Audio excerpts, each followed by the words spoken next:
Okay, so I have another arrow video.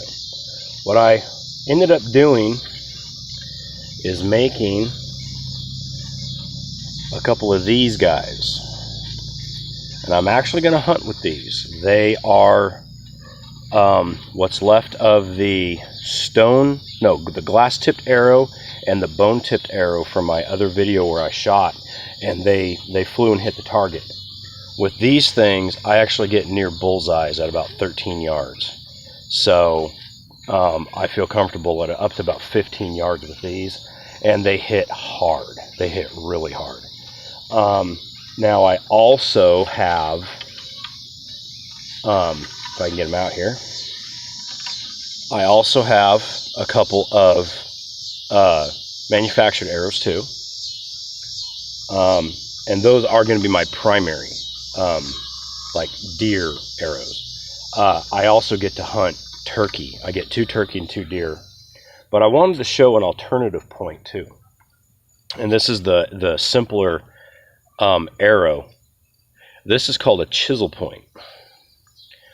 And I've seen these on multiple sources. John Riggs showed one, and he was saying that you can get the deer with them. I just shot this from my hickory bow. I have it right here, and at like 8 yards, I hit almost a bullseye. I mean, like, I wouldn't hesitate to, at say very close range, maybe try to shoot a turkey with one of these. I'm not saying I'm going to, but like, in a survival situation where, you're just busting rock and you happen to come up with a couple of these. I have a glass one here too. I'm going to show how to mount this. Because what you actually see how it's really thick, it's called a chisel point for a reason. So I have another arrow, and with this, all I do is just take a little bit of an edge down, just the very end of it, and then I come down about maybe 3/8 of an inch, maybe ½ an inch, depending on how big your points are, and you actually just notch out one side of the arrow. And you can do this. This is like a Neolithic style arrow. Will Lord has some videos on making arrows like this, where you basically just take a flint shard and basically cut a shelf. Now you can also mount a bone tip like this, but I wouldn't really trust the aerodynamics of that.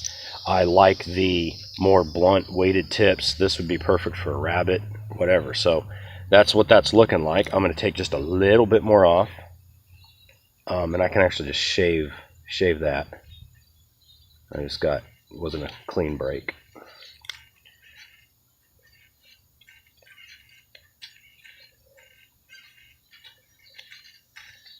And what I'm using is just some hot glue and a lighter. And what you would do in a survival situation or a primitive situation is you just use pine pitch glue, which is just some pine resin and ash or charcoal from a fire. I got fire right here. Dab some of the gooey on and just kind of stick that puppy into place. It's not pretty at all, especially this one. This one may not even fly straight. I don't know. I'm just showing how to heft it. This is all experimental, and I'm not an expert. I'm just kind of copying what I see, and I want to see what it's like myself to try this stuff. So I fill in gaps, and then I thought I had another piece of cord here that I have completely lost, so I'll just yank some more off my spool. Now I'm using artificial sinew for this because I have it and I like it. But if you had, say, a 5-piece kit or a 10-piece kit, and you had paracord or even bank line, you would just do kind of the same thing. You'd either tease out the inner strands of paracord, or you'd strip bank line down to finer deals. You could, weave some hickory bark, cordage, electrical tape, duct tape, whatever you have, and just put a good wrap on this. I'm using my whip knots, and I just start wrapping this thing on really good.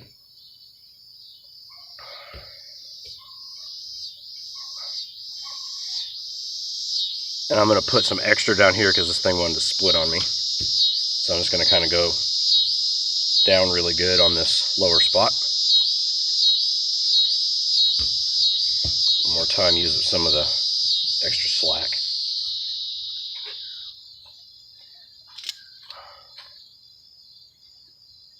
Grab the tail, pull that tight, and now that's on there. Now I'm going to put another wrap on this. Here's my string to get this end more secured on, better secured on. Get it on there. There we go. And I'm just going to wrap that until I feel comfortable that it'll stay. Got a little bit of a thicker string on this one. And this stuff is also waxed, so it binds pretty well with itself. And then if you heat it up with a lighter, it's also nylon cord, but if you heat it up with a lighter, that wax melts and kind of makes a really good seal.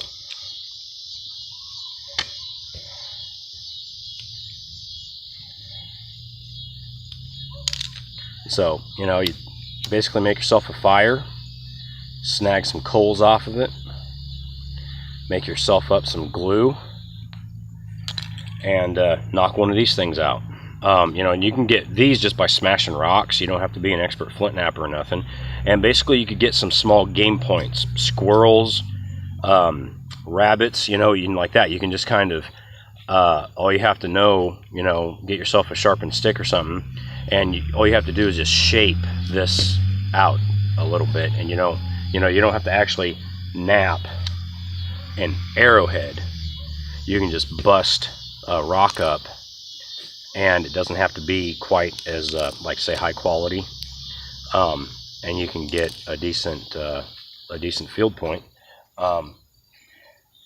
This one, this actually natural flint tip is a better one, but this one would probably work just fine, especially at close range, shooting into bushes at rabbits and stuff.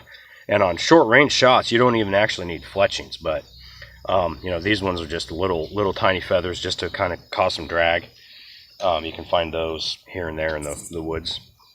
So anyways, that's that. I'm just going to show an alternative game point. I might test fire that one, but I'm actually not going to shoot it at anything. That one, I would. This one, I would actually try to take small game with, like a rabbit or something, definitely. Maybe not quite a turkey, but up in Washington we had grouse or feral chickens or something like that. If you were out and you had chickens running around a field. Anyways, there you go.